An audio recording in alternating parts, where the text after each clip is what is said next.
മുതലപ്പുഴയിൽ കാണാതായ അഞ്ചുതെങ്ങ് സ്വദേശി ഷിജിനു വേണ്ടിയുള്ള തിരച്ചിൽ 14-ാം നാളിലും തുടരുകയാണ്. മുതലപ്പുഴയിൽ നിന്നും സണ്ണി പീറ്റർ ചേരുന്നുണ്ട് ഈ വിഷയവുമായി ബന്ധപ്പെട്ട്. സണ്ണി പീറ്റർ, എന്തൊക്കെയാണ് വിവരങ്ങൾ? നമ്മളിപ്പോൾ നിൽക്കുന്നതാണ് ഈ മുതലപ്പുഴി മത്സ്യബന്ധന തുറമുഖത്തിൻ്റെ അഴി എന്ന് പറയുന്നത്. ഇവിടെയാണ് പലപ്പോഴും വലിയ ഈ മത്സ്യത്തൊഴിലാളികളുടെ വലിയ മരണങ്ങൾക്കൊക്കെ ഇടയാകുന്ന ഒരു സ്ഥലം എന്ന് പറയുന്നത്.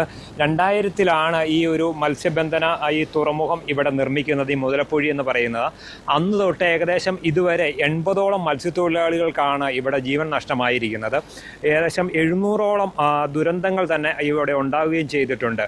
ഇപ്പോൾ അടുത്ത ദിവസം എന്ന് പറയുന്നത് ഈ ജൂലൈ 31-ാം തീയതിയാണ് അഞ്ചുതെങ്ങ് സ്വദേശിയായ ജിജിൻ എന്ന് പറയുന്ന വ്യക്തി മത്സ്യത്തൊഴിലാളി ഇവിടെ അപകടത്തിൽ കാണാതാകുന്നത്.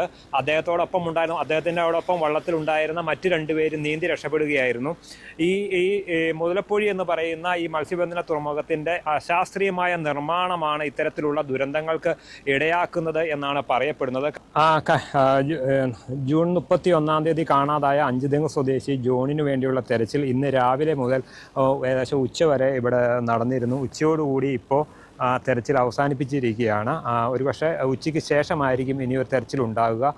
നേവിയും കോസ്റ്റ് ഗാർഡും അതോടൊപ്പം തന്നെ സ്കൂബ ടീമും പ്രാദേശിക മത്സ്യത്തൊഴിലാളികളും അടങ്ങുന്ന ഒരു സംഘമാണ് ഇന്ന് രാവിലെ മുതൽ തെരച്ചിൽ നടത്തിയത്. കഴിഞ്ഞ 31-ാം തീയതി മത്സ്യബന്ധനത്തിന് പോയപ്പോഴാണ് നമ്മൾ ഈ കാണുന്ന ഈ മുതലപ്പുഴയിൽ വെച്ച് അവരുടെ വള്ളം മറിഞ്ഞ ഷിജിലിനെ കാണാതാകുന്നത്. ഇപ്പോഴും കുടുംബമാകട്ടെ ഷിജിലിനെ കണ്ടെത്താൻ കഴിയുമെന്ന ഒരു പ്രതീക്ഷയോടുകൂടിയാണ് കുടുംബവും നാട്ടുകാരും ഒക്കെ ഈ തെരച്ചിൽ നടത്തിക്കൊണ്ടിരിക്കുന്നത്. എന്താണെങ്കിലും ഈ തെരച്ചിൽ ഇത്രയും ദിവസമായിട്ടും ഈ 3 പേരാണ് ഈ കഴിഞ്ഞ ദിവസങ്ങളിലായി മത്സ്യത്തൊഴിലാളി 3 പേരെയാണ് കാണാതായിരിക്കുന്നത്. ഒന്ന് അഞ്ചുതെങ്ങ് സ്വദേശിയായ ഷിജിൽ, അതോടൊപ്പം തന്നെ കൊല്ലം ജില്ലയിലെ നീണ്ടകര സ്വദേശിയായ ഗൗതം കൃഷ്ണ, വിഴിഞ്ഞ സ്വദേശിയായ ജോൺ എന്നിങ്ങനെ 3 പേരെയാണ് വിവിധ സ്ഥലങ്ങളിലായി മത്സ്യബന്ധനത്തിനിടെ കാണാതായത്. ഇവരെ കണ്ടെത്തുന്നതിന് വേണ്ടിയിട്ടൊരു തെരച്ചിൽ അനാസ്ഥ ആരോപിച്ചുകൊണ്ട് കുടുംബാംഗങ്ങളൊക്കെ തന്നെ വലിയ പ്രതിഷേധവുമായി രംഗത്ത് വന്നിരുന്നു. പിന്നീടാണ് കാര്യക്ഷമമായ ഒരു തെരച്ചിൽ നടക്കുന്നത്. അത് മുതലപ്പുഴയിലും വിഴിഞ്ഞത്തും നീണ്ടകരയിലും വലിയ രീതിയിലുള്ള തെരച്ചിൽ നടത്തുന്നുണ്ട്. പക്ഷേ ഇപ്പോഴും ഈ 3 പേരെക്കുറിച്ചും യാതൊരു സൂചനയിലും ലഭിക്കുന്നില്ല എന്നതാണ് പ്രയാസപ്പെടുത്തുന്നത്. അവരെ കുടുംബാംഗങ്ങളാകട്ടെ വളരെ വിഷമത്തിലാണ് കഴിയുന്നത്. കാരണം 3 പേരുടെയും കണ്ടെത്താൻ കഴിയുമെന്നൊരു പ്രതീക്ഷ അവർക്കുണ്ട്. അതനുസരിച്ചുള്ള തെരച്ചിൽ കാര്യക്ഷമമായി നടക്കുന്നുണ്ട് എങ്കിലും നേവി ഉൾപ്പെടെയുള്ള അല്ലെങ്കിൽ കോസ്റ്റ് ഗാർഡ് ഉൾപ്പെടെയുള്ള സംഘങ്ങൾ രാവിലെ മുതൽ തെരച്ചിൽ നടത്തുന്നുണ്ടെങ്കിലും അവരെക്കുറിച്ച് യാതൊരു സൂചനയും ഇതുവരെ ലഭിച്ചിട്ടില്ല. നമ്മൾ നിൽക്കുന്നത് മുതലപ്പുഴയിലാണ്. ഈ കാണുന്ന മുതലപ്പുഴയിൽ വെച്ചാണ് അഞ്ചുതെങ്ങ് സ്വദേശിയായ ഷിജിലിനെ കാണാതാകുന്നത്. ഷിജിലിനൊപ്പം ഉണ്ടായിരുന്ന 2 പേർ വള്ളം മറിഞ്ഞപ്പോൾ നീന്തി രക്ഷപ്പെടുകയായിരുന്നു. പക്ഷേ ഷിജിലാകട്ടെ ആ തിരമാലയിൽപ്പെട്ട് കാണാതാവുകയും ചെയ്തു. നമ്മൾ നിൽക്കുന്ന ഈ മുതലപ്പുഴയുടെ ഈ മത്സ്യബന്ധന തുറമുഖം എന്ന് പറയുന്നത് വലിയ രീതിയിലുള്ള മത്സ്യ തൊഴിലാളികളെ പോകുന്ന വള്ളങ്ങൾ മറിയുന്നതിനും അപകടങ്ങൾക്കൊക്കെ വലിയ രീതിയിൽ സാക്ഷ്യം വഹിക്കുന്ന ഒരു പ്രദേശം കൂടിയാണ്. കാരണം ഈ വളരെ വലിയ രീതിയിലുള്ള കടൽ പ്രക്ഷുബ്ധമാകുമ്പോൾ വലിയ രീതിയിലുള്ള തിരമാലകളും കാറ്റും ആണ് ഇവിടെ ഉണ്ടാകുന്നത്. അങ്ങനെ കാറ്റിൽപ്പെട്ട് തിരമാലയിൽപ്പെട്ട് വള്ളങ്ങൾ മറിയുകയും ഈ മത്സ്യത്തൊഴിലാളികൾക്ക് നീന്തി രക്ഷപ്പെടാൻ കഴിയാത്തൊരു സാഹചര്യമാണുള്ളത്. ഈ 2000-ലാണ് ഈ മുതലപ്പുഴി മത്സ്യബന്ധന തുറമുഖത്തിൻ്റെ നിർമ്മാണം ആരംഭിക്കുന്നത്. ഏകദേശം 2020 കൂടിയിട്ടാണ് അതിൻ്റെ ഒരു നിർമ്മാണം പൂർത്തീകരിക്കുന്നത്. 425 മീറ്ററോളം നീണ്ടു നിൽക്കുന്ന ഒരു ബ്രേക്ക് വാട്ടറാണ് 2 സൈഡിലുമുള്ളത്.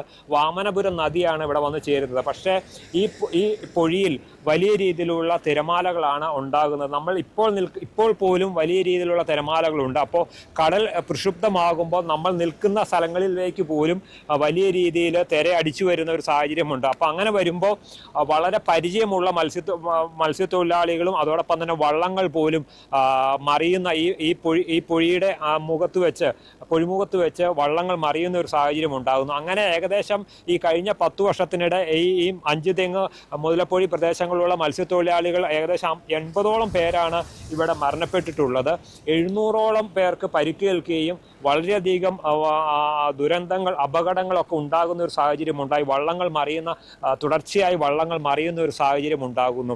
പക്ഷേ ഈ അപകടത്തിൽപ്പെടുന്ന മത്സ്യത്തൊഴിലാളികളും അതോടൊപ്പം തന്നെ നിലവിലെ മത്സ്യത്തൊഴിലാളികളൊക്കെ പറയുന്ന ഒരു കാര്യം, കൃത്യമായ ഒരു കാലാവസ്ഥ മുന്നറിയിപ്പ് നൽകുന്നതിനകത്തൊക്കെ ഈ സർക്കാരുകൾ മാറി മാറി വരുന്ന സർക്കാരുകൾ പരാജയപ്പെടുന്നു. മത്സ്യത്തൊഴിലാളികൾക്ക് കാലാവസ്ഥ വ്യതിയാനത്തിൽ മൂലമുണ്ടാകുന്ന അറിയിപ്പുകൾ നൽകുന്നതിനകത്ത് വീഴ്ച സംഭവിക്കുന്നു. അതോടൊപ്പം തന്നെ അപകടം ഉണ്ടാകുന്ന ഉടനെ ഈ രക്ഷാപ്രവർത്തനങ്ങൾ നടത്തുന്നതിനകത്ത് വീഴ്ച സംഭവിക്കുന്നു. 9 കോടി രൂപയോളം മുടക്കിയാണ് ഫിഷറീസ് വകുപ്പ് ഒരു എയർ ആംബുലൻസ് ഇവിടെ നിർമ്മിച്ചിരുന്നു. പക്ഷേ അതിപ്പോൾ കേടായി കിടക്കുകയാണ്. അപ്പോൾ അതേപോലെയുള്ള ഈ ദുരന്തം ഉണ്ടാകുന്ന ഉടനെ തന്നെ രക്ഷാപ്രവർത്തനം നടത്തുന്നതിലുണ്ടാകുന്ന കാലതാമസമാണ് പലപ്പോഴും പലരുടെയും വിലപ്പെട്ട ജീവൻ നഷ്ടപ്പെടുന്നത്. അപ്പോൾ അതുകൊണ്ട് ഈ കൃത്യമായ കാലാവസ്ഥ മുന്നറിയിപ്പ് നൽകുന്നതിനുള്ളൊരു സംവിധാനം ഉണ്ടാകണം. അതോടൊപ്പം തന്നെ മത്സ്യത്തൊഴിലാളികൾ അപകടത്തിൽപ്പെടുമ്പോൾ വള്ളങ്ങളൊക്കെ മറിഞ്ഞും ബോട്ട് മറിഞ്ഞും അപകടങ്ങൾ ഉണ്ടാകുമ്പോൾ ഉടനെ തന്നെ രക്ഷാപ്രവർത്തനം നടത്തുന്നതിനുള്ള ഒരു നടപടി ഉണ്ടാകണം. അതല്ല എങ്കിൽ ഇത്തരത്തിലുള്ള ദുരന്തങ്ങൾ ഇനിയും ആവർത്തിച്ചുകൊണ്ടേയിരിക്കും. ഓരോ അപകടങ്ങൾ ഉണ്ടായി കഴിയുമ്പോൾ മത്സ്യത്തൊഴിലാളികൾ മരണപ്പെട്ട് കഴിയുമ്പോൾ മന്ത്രിമാരും അതോടൊപ്പം തന്നെ മുഖ്യമന്ത്രിയും ഒക്കെ വീടുകൾ സന്ദർശിക്കുകയും ഓരോരോ വാഗ്ദാനങ്ങളൊക്കെ നൽകുകയും ചെയ്യുന്നതല്ലാതെ മുതലപ്പൊഴിയിൽ ഒരു അപകടങ്ങൾ കുറയ്ക്കുന്നതിനൊരു നടപടി ഉണ്ടാകുന്നില്ല എന്ന ആക്ഷേപമാണ് മത്സ്യത്തൊഴിലാളികൾക്കുള്ളത്. കഴിഞ്ഞ ഇടത് സർക്കാരിന്റെ കാലത്ത് മന്ത്രി വി ശിവൻകുട്ടിയെ ഇവിടെ തടയുകയൊക്കെ ചെയ്യുന്ന ഒരു സാഹചര്യം ഉണ്ടായി. അപ്പോൾ ഈ വാഗ്ദാനങ്ങൾ നൽകുന്നതിനപ്പുറം തെരഞ്ഞെടുപ്പ് സമയത്ത് മുതലപ്പൊഴിയിലെ പ്രശ്നങ്ങൾ പരിഹരിക്കുമെന്ന വാഗ്ദാനങ്ങൾ മുന്നണികൾ നൽകുന്നതല്ലാതെ ഈ മുതലപ്പൊഴിയിൽ ഉണ്ടാകുന്ന അപകടങ്ങൾ മത്സ്യത്തൊഴിലാളികൾക്ക് നേരിടേണ്ടി വരുന്ന അപകടങ്ങൾ കുറയ്ക്കുന്നതിന് ഒരു നടപടി ഉണ്ടാകുന്നില്ല എന്ന ആക്ഷേപമാണ് മത്സ്യത്തൊഴിലാളികൾക്കുള്ളത്. ഈ മത്സ്യബന്ധന തുറമുഖത്തിന്റെ നിർമ്മാണം തന്നെ അശാസ്ത്രീയമാണ് എന്ന ആരോപണവുമുണ്ട്. കാരണം 177 കോടിയോളം രൂപ മുടക്കിയാണ് ഈ മുതലപ്പൊഴിയിലെ ഈ മത്സ്യബന്ധന തുറമുഖം നിർമ്മിച്ചത്.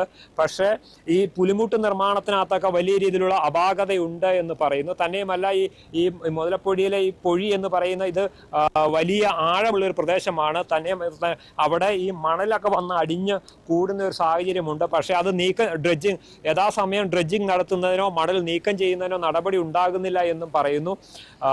പലപ്പോഴും ഈ മത്സ്യത്തൊഴിലാളികൾ ഈ പൊഴിയിൽ വെച്ച് അപകടത്തിൽപ്പെടുമ്പോൾ ശക്തമായ തിരമാലയിലും അതോടൊപ്പം തന്നെ കാറ്റിലുമൊക്കെ വള്ളങ്ങൾ പൂർണ്ണമായി നശിക്കുകയും അതോടൊപ്പം തന്നെ ഇവിടെ പാകിയിരിക്കുന്ന കല്ലിൻ്റെ ഇടയിലേക്കൊക്കെ തന്നെ ഈ അപകടത്തിൽപ്പെടുന്ന മത്സ്യത്തൊഴിലാളികളെ കൊണ്ടുവന്ന് കുരുക്കുന്ന ഒരു സാഹചര്യത്തിലേക്ക് വരുന്നു. അപ്പോൾ പിന്നെ ആ കുരുക്ക് വന്നു കഴിഞ്ഞാൽ മത്സ്യത്തൊഴിലാളികൾക്ക് ഒരിക്കലും രക്ഷപ്പെടാൻ കഴിയാത്തൊരു സാഹചര്യമുണ്ട്. അപ്പോൾ ഇതിനൊക്കെ ഒരു പരിഹാരം ഉണ്ടാക്കണം എന്ന ഒരു ആവശ്യമാണ് മത്സ്യത്തൊഴിലാളി സമൂഹം സംസ്ഥാന സർക്കാരിൻ്റെ മുന്നിൽ വെക്കുന്നത്. എങ്കിൽ മാത്രമേ ഇതിനൊരു പരിഹാരമാകുകയുള്ളൂ. ഒപ്പം തന്നെ ഈ കാണാതായ 3 തെരച്ചിൽ ഇപ്പോഴും നടക്കുന്നുണ്ട്. പക്ഷേ ആ കാണാതായ 1-2 ദിവസം അടുത്ത 31, 1, 2 തീയതികളിലൊക്കെ തന്നെ ഇവിടുത്തെ തെരച്ചിൽ അനാസ്ഥമായിരുന്നു. അത് തെരച്ചിൽ ഏകോപിപ്പിക്കുന്ന ഒരു സംവിധാനം ഉണ്ടായിരുന്നില്ല എന്ന പരാതികളൊക്കെയാണ് ഈ മത്സ്യത്തൊഴിലാളി സമൂഹം സർക്കാരിന് മുന്നിൽ വെക്കുന്നത്. പിന്നീടാണ് ഈ ആക്ഷേപങ്ങളും ആരോപണങ്ങളൊക്കെ ഉയർന്നതോടുകൂടിയാണ് ബന്ധുമിത്രാദികളൊക്കെ പരസ്യ പ്രതിഷേധവുമായി രംഗത്ത് വന്നപ്പോഴാണ് ഈ തെരച്ചിൽ ഊർജിതമാക്കിയത് എന്നും പറയുന്നുണ്ട്. അങ്ങനെ ദുരന്തമുണ്ടായ ഉടനെ തന്നെ ഒരു തെരച്ചിൽ കാര്യക്ഷമമായി നടത്തിയിരുന്നെങ്കിൽ ഈ കാണാതായ 3 പേരെയും കണ്ടെത്താൻ കഴിയുമെന്നായിരുന്നു കുടുംബാംഗങ്ങളൊക്കെ തന്നെ പറഞ്ഞുകൊണ്ടിരിക്കുന്നത്. എന്താണെങ്കിലും ഈ മുതലപ്പൊഴി എന്ന് പറയുന്നത് ഈ പ്രദേശത്തെ മത്സ്യത്തൊഴിലാളികളെ സംബന്ധിച്ചിടത്തോളം വലിയ പേടി സ്വപ്നമാണ്. രാത്രി സമയങ്ങളിലൊക്കെ തന്നെ പുലർച്ചെയാണ് പലപ്പോഴും മത്സ്യത്തൊഴിലാളികൾ മത്സ്യബന്ധനത്തിനായി പോകുന്നത്. അപ്പോൾ ഈ പുലർച്ചെ സമയങ്ങളിലൊക്കെ തന്നെ ഈ ദുരന്തം ഉണ്ടാകുമ്പോൾ അവരെ രക്ഷിക്കുന്നതിനോ അല്ലെങ്കിൽ അപകട മുന്നറിയിപ്പ് നൽകുന്നതിനോ യാതൊരു സംവിധാനവും ഇല്ലാത്തതാണ് ഈ ദുരന്തം ഇങ്ങനെ ആവർത്തിക്കാൻ കാരണമെന്നാണ് മത്സ്യത്തൊഴിലാളികളും ഒക്കെ ആരോപിക്കുന്നത്. അതുകൊണ്ട് തന്നെ ഈ മുതലപ്പൊഴി പോലുള്ള സ്ഥലങ്ങളിൽ ഇനിയും അപകടങ്ങൾ ആവർത്തിക്കാതിരിക്കാനുള്ള മുൻകരുതൽ നടപടികൾ സംസ്ഥാന സർക്കാരിൻ്റെ ഭാഗത്തുനിന്ന് ഉണ്ടാകണം എന്ന ആവശ്യവും ശക്തമായി മത്സ്യത്തൊഴിലാളികൾ മുന്നോട്ട് വയ്ക്കുന്നു. കാരണം ഈ പ്രദേശത്തൊക്കെ തന്നെ എല്ലാവരും ഈ മത്സ്യബന്ധനവുമായി ബന്ധപ്പെട്ടാണ് ഉപജീവനം നടത്തുന്നത്. ഇതൊരു മത്സ്യത്തൊഴിലാളികളുടെ ഗ്രാമം എന്ന് തന്നെ പറയാൻ കഴിയും മുതലപ്പൊഴി എന്ന് പറയുന്നത്. എല്ലാവരും ഈ പ്രദേശത്തെ എല്ലാവരും തന്നെ ഈ മുതലപ്പൊഴിയെ ആശ്രയിച്ചുകൊണ്ടാണ് കേന്ദ്രീകരിച്ചാണ് മത്സ്യബന്ധനം നടത്തുന്നതും. അപ്പോൾ അവരെ സംബന്ധിച്ചിടത്തോളം ഈ മത്സ്യത്തൊഴിലാളികൾക്ക് ഈ പ്രദേശത്തെ മത്സ്യത്തൊഴിലാളികളെ സംബന്ധിച്ചിടത്തോളം അവർക്ക് ഈ മുതലപ്പൊഴി കൂടാതെ മത്സ്യബന്ധനത്തിന് പോകാനും കഴിയില്ല. മുതലപ്പൊഴി ആകട്ടെ തുടർച്ചയായി ദുരന്തങ്ങളുടെ ഒരു കേന്ദ്രവുമാണ്. ഇവിടുത്തെ മത്സ്യത്തൊഴിലാളികൾ ഈ മുതലപ്പൊഴിയെ പറയുന്നത് തന്നെ മരണത്തിൻ്റെ വായ എന്നാണ്. കാരണം എപ്പോൾ വേണമെങ്കിലും മരണം സംഭവിക്കുക. ഇതിലെ പോയി കഴിഞ്ഞാൽ, ഈ മുതലപ്പൊഴി കൂടി പോയി കഴിഞ്ഞാൽ എപ്പോൾ വേണമെങ്കിലും അപകടം പതിയിരിക്കുന്ന ഒരു സ്ഥലം കൂടിയാണ്. അതുകൊണ്ട് ഈ അപകടം കുറയ്ക്കുന്നതിനും ഈ ദുരന്തങ്ങൾ ഇനി ആവർത്തിക്കാതിരിക്കാനും വേണ്ട സംവിധാനങ്ങൾ ക്രമീകരിക്കാൻ സംസ്ഥാന സർക്കാരിൻ്റെ ഭാഗത്തുനിന്ന് ഉചിതമായ ശക്തമായ നടപടി ഉണ്ടാകണം എന്ന ഒരു ആവശ്യമാണ് ഇവിടുത്തെ ജനപ്രതിനിധികളും അതോടൊപ്പം തന്നെ നാട്ടുകാരും മത്സ്യത്തൊഴിലാളികളും മുന്നോട്ട് വയ്ക്കുന്നത്. അതിനി എന്ന് യാഥാർത്ഥ്യമാകും എന്നതാണ് അവർ കാത്തിരിക്കുന്നതും. ഓരോരോ സർക്കാരുകൾ മാറി മാറി വരുമ്പോൾ അവരുടെ ആവശ്യങ്ങൾ നടപ്പിലാക്കി കൊടുക്കുമെന്ന് പറയുന്നതല്ലാതെ പിന്നീട് ഇവരെ തിരിഞ്ഞു നോക്കുന്നില്ല എന്ന പരാതിയും ഇവർക്കുണ്ട്. ഇതിനൊരു ശാശ്വതമായ ഒരു പരിഹാരം ഉണ്ടാക്കിയാൽ മാത്രമേ ഈ മത്സ്യത്തൊഴിലാളികളെ സംബന്ധിച്ചിടത്തോളം സുരക്ഷിതമായി മത്സ്യബന്ധനത്തിന് ഇവിടെ നിന്ന് പോകാൻ കഴിയുകയുള്ളൂ.